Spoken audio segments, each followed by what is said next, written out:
آج دنیا کے اوپر جتنے بھی مذاہب پائے جاتے ہیں، الہامی مذاہب،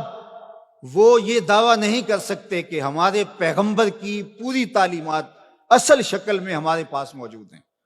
تغیر ہو چکا ہے، تبدیلی لائی جا چکی ہے، لیکن قرآن مجید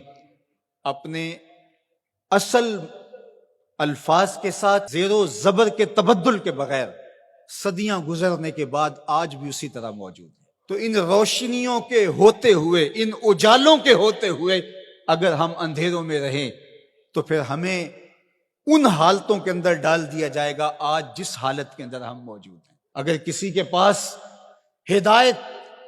کا نصاب موجود نہ ہو اور وہ بھٹک جائے تو اس کے بھٹکنے کا تو پھر بھی جواز ہوتا ہے کہ ان کے پاس کچھ تھا نہیں، ہادی نہیں تھا، راہبر نہیں تھا، اندھیرا تھا، چراغاں نہیں تھا، تو بھٹک گئے۔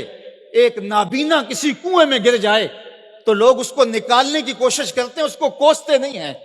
لیکن ایک انکھیارا کسی کنویں میں گر جائے، کسی گڑھے میں گر جائے تو لوگ اسے نکالنے کی بھی کوشش کرتے ہیں، اسے کوستے بھی ہیں۔ تیری آنکھیں نہیں تھی، تجھے اللہ نے چراغاں نہیں دیا تھا، تو پھر بھی گرا ہے۔ یار اگر کوئی اور گمراہ ہو جاتا ہے، اندھیروں میں بھٹک جاتا ہے تو اس کی بات نہیں ہے حضور کا غلام ہو اندھیروں میں چلا جائے، اس لیے کہ تمہارے پاس قرآن موجود ہے، تمہارے پاس ہدایت کا چراغاں موجود ہے۔ اس کتاب کے ہوتے ہوئے تم کس طرح اندھیرے میں ڈوب سکتے ہو، کس طرح ظلمتوں کے سوداگر بن سکتے ہو، کس طرح تم فرقہ فرقہ ہو سکتے ہو، کس طرح تم تشدد اور تفریق کا شکار ہو سکتے ہو، کس طرح تم گروہ بندی کا شکار ہو سکتے ہو جب تمہارے پاس اللہ کی کتاب موجود ہے۔ اس کتاب سے جڑنے والے ہدایت کی راہوں کے مسافر ہوتے ہیں۔ اقبال نے جب شکوے کی زبان کھولی تو لہجہ بہت تلخ ہو گیا۔ اقبال پھوٹ پھوٹ کے رو رہا ہے، اپنے رب سے شکایت کر رہا ہے۔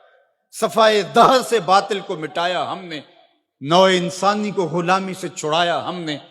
تیرے کعبے کو جبینوں سے بسایا ہم نے، تیرے قرآن کو سینوں سے لگایا ہم نے، پھر بھی ہم سے گلا ہے کہ وفادار نہیں، ہم وفادار نہیں، تو بھی تو دلدار نہیں۔ کہا کہ مالک ہم نے کیا کیا نہیں کیا، جنگوں کی مصیبتیں سہی، تکلیفوں سے گزرے، اذیتیں سہی، تیرے نام پہ تلوار اٹھائی، جنگ و جدل کے بازار گرم ہوئے، ہم نے جگر پارے دیے شہادت کے لیے،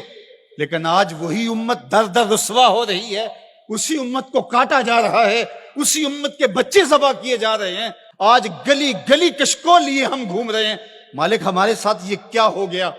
تو جواب آیا تو سارا نشہ اتر گیا۔ جواب انہی لفظوں میں صرف صیغہ بدلتا ہے۔ آواز آئی صفائے دہر سے، باطل کو مٹایا کس نے، نوع انسانی کو غلامی سے چھڑایا کس نے، میرے کعبے کو جبینوں سے بسایا کس نے، میرے قرآن کو سینوں سے لگایا کس نے، تھے تو آبا وہ تمہارے ہی مگر تم کیا ہو، ہاتھ پہ ہاتھ دھرے منتظر فردا ہو، ہر کوئی مست مئے ذوق تن آسانی ہے، تم مسلمان ہو یہ انداز مسلمانی ہے، حیدری فقر ہے نئے دولت عثمانی ہے، تم کو اسلاف سے کیا نسبت روحانی ہے، وہ معزز تھے زمانے میں مسلمان ہو کر، تم خار ہوئے تارک قرآن ہو کر، تمہاری پستی، ذلت، زبوحالی، نکبت، رسوائی کا سبب اس کتاب کے دامن کو چھوڑ دینا ہے۔ اتنی روشنیوں کے ہوتے ہوئے، اتنے اجالوں کے ہوتے ہوئے تم اگر در بدر بھٹک رہے ہو تو یہ تمہارا قصور ہے۔ یہ امت جن کو اللہ نے قرآن دیا اور محبوب علیہ السلام کی احادیث بھی ہمارے پاس حرف حرف پہنچی، لیکن پھر بھی اگر کوئی اندھیرے میں ڈوب جائے تو پھر یہ اس کا قصور ہے۔ تو اس کتاب کے ہوتے ہوئے ہمارے دل زنگ آلود نہیں ہو سکتے،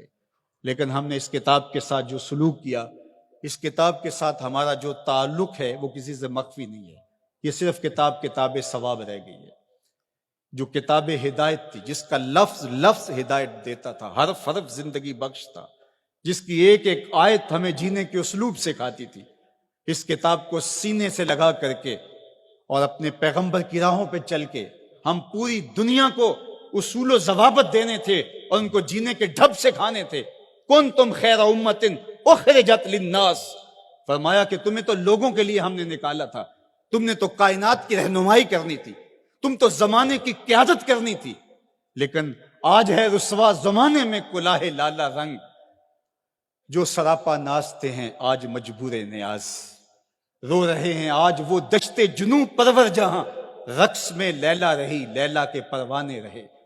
خیر تو ساکی سہی لیکن پلائے گا کسے، اب نہ میں کش رہے باقی نہ میں خانے رہے۔ آج ہم گلی گلی رسوائیوں کی داستان لیے پھرتے ہیں، پوری دنیا کے اوپر ایک انچ جگہ بھی ایسی نہیں جہاں آتش و آہن برستا ہو اور وہ زمین کفار کی ہو۔ جہاں بھی خون گرتا ہے نسب پوچھو تو وہ مسلمان کا خون ہو، وہ افغانستان میں ہو، وہ سیریا میں ہو، وہ یمن میں ہو، وہ عراق میں ہو، وہ کشمیر میں ہو، وہ القدس میں ہو، جہاں بھی بہتا ہوا خون دکھائی دیتا ہے وہ اس امت مرحوم کا خون بہتا دکھائی دیتا ہے، اس لیے کہ ہم نے اس قرآن کو چھوڑ دیا۔ یہ ہمارے اعمال کی سزا ہے، بد اعمالیوں کی سزا ہے کہ آج دشمن کو ہمارے اوپر مسلط کر دیا گیا اور ہمیں رسوائی اور ذلت کے کار مذلت میں ڈال دیا گیا۔ لیکن افسوس یہ ہے کہ اس کے باوجود بھی ہم سنبھلنے کے لیے تیار نہیں ہیں۔